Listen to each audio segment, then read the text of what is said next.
एक नगर के पास में एक फकीर रहा करते थे। अब फकीरों की बात ही क्या, उनके विचार, उनका रहन सहन निराला ही हुआ करता है। वे ऐसे फकीर नहीं थे कि कोई किसी के घर में खाना खाने के लिए वे कुछ मांगते या कोई खाना दे जाए तो उनको खाते। वे कभी किसी का खाना भी स्वीकार नहीं किया करते थे। संत पढ़े लिखे थे। वे किसी के घर भी जाते, उनके बच्चों को 1 घंटा पढ़ाया करते थे और उसके बदले में केवल 4 मुट्ठी अनाज लिया करते थे। सब खुश होकर के उसे दे दिया करते थे,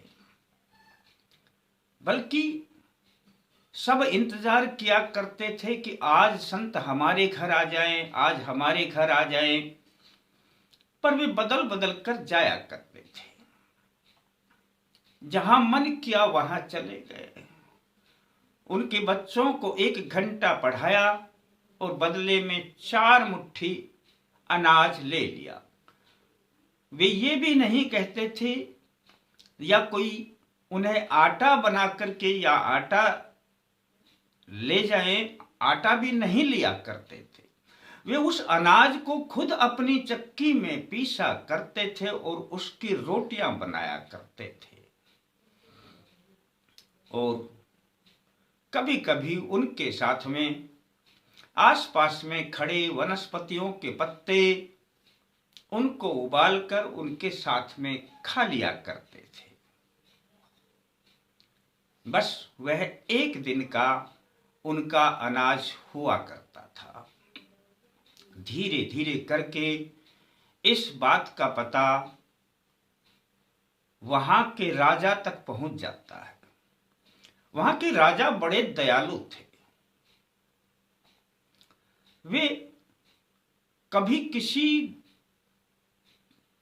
गरीब को देख नहीं सकते थे, भूखे को नहीं देख सकते थे।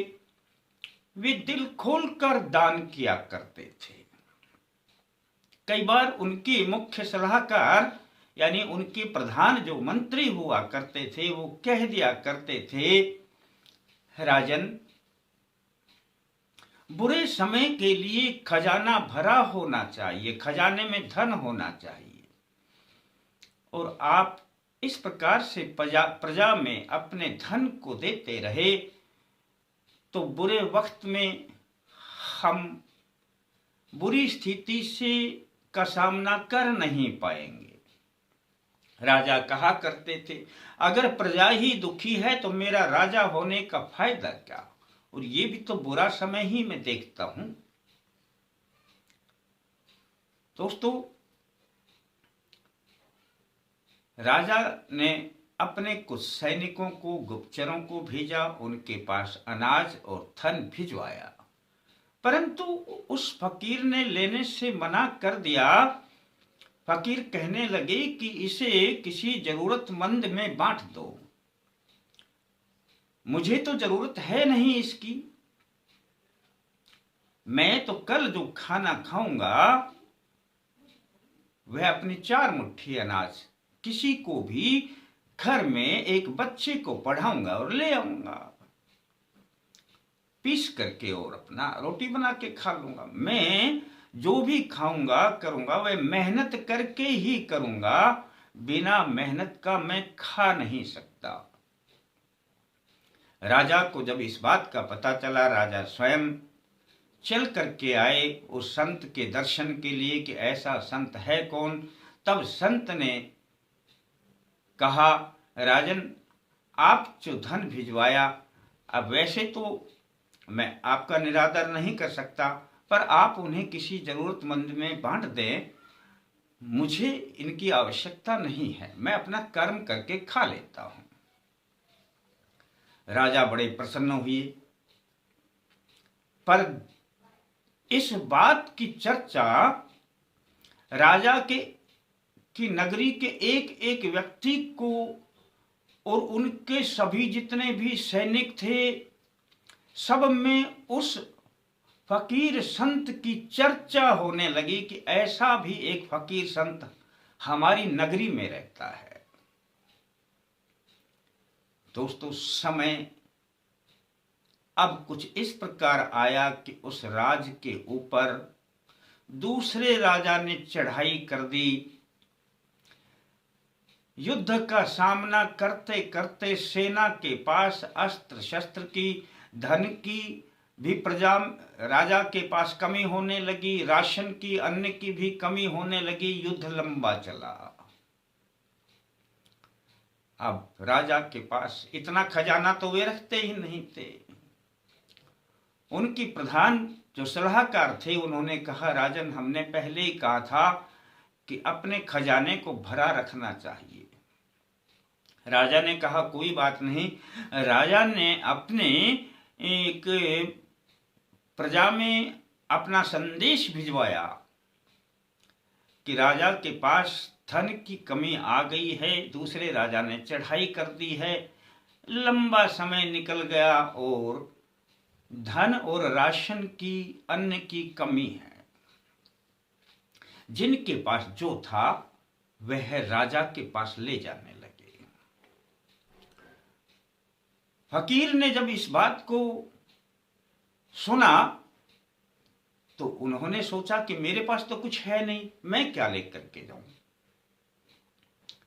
तब उन्होंने अगले दिन, जो एक घर में किसी को पढ़ाकर 4 मुट्ठी अनाज लाया करते थे, उन्होंने 7-8 घरों में 7 घंटे, एक एक घंटा बच्चों को पढ़ाया और उन घरों से 4-4 मुट्ठी अनाज लेकर के आए। 4 मुट्ठी अनाज अपने घर में रखा अपने लिए खाना बनाने के लिए, और शेष जो अनाज था वो 1 किलो 1.5 किलो अपने थैले में भर करके राज दरबार में पहुंच गए।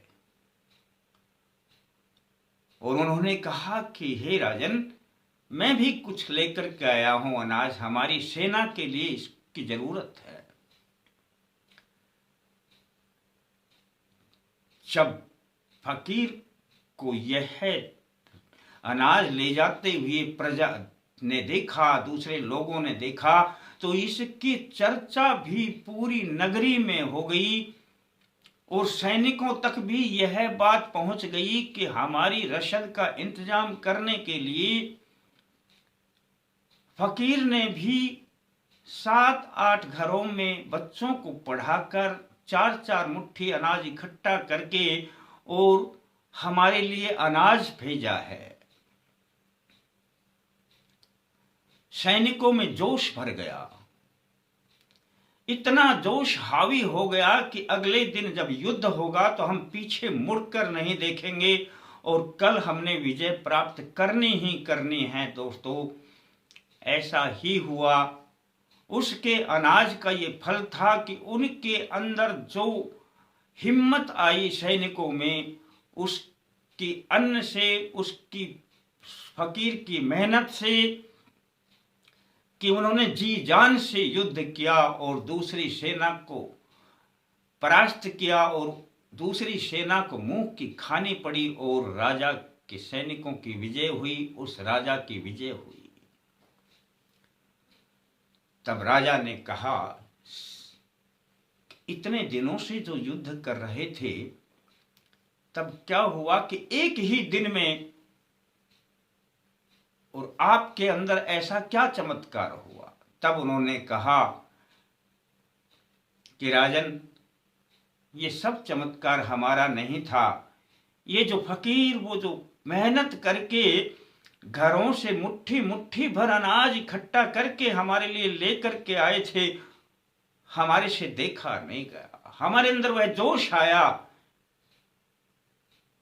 कि हम किसी भी कीमत पर विजय प्राप्त करेंगे। दोस्तों ये है मेहनत से कमाए हुए धन का उपयोग।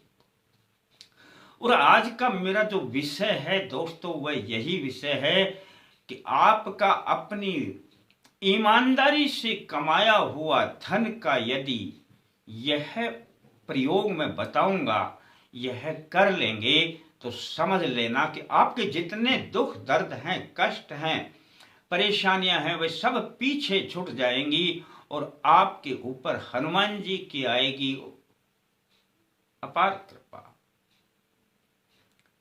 दोस्तों हनुमान जी को लाल लंगोटा बेहद पसंद है। अब आपने हनुमान जी को तो लाल लंगोटे की आवश्यकता नहीं है, पर हनुमान मंदिर में पुजारी रहा करते हैं। बस दोस्तों आप एक ही काम करना कि आप पुजारी को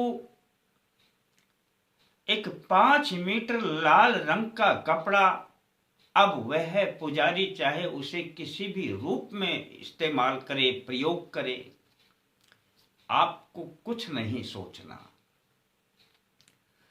बस एक 5 मीटर लाल रंग का कपड़ा और उसके ऊपर कुछ भी दक्षिणा यानी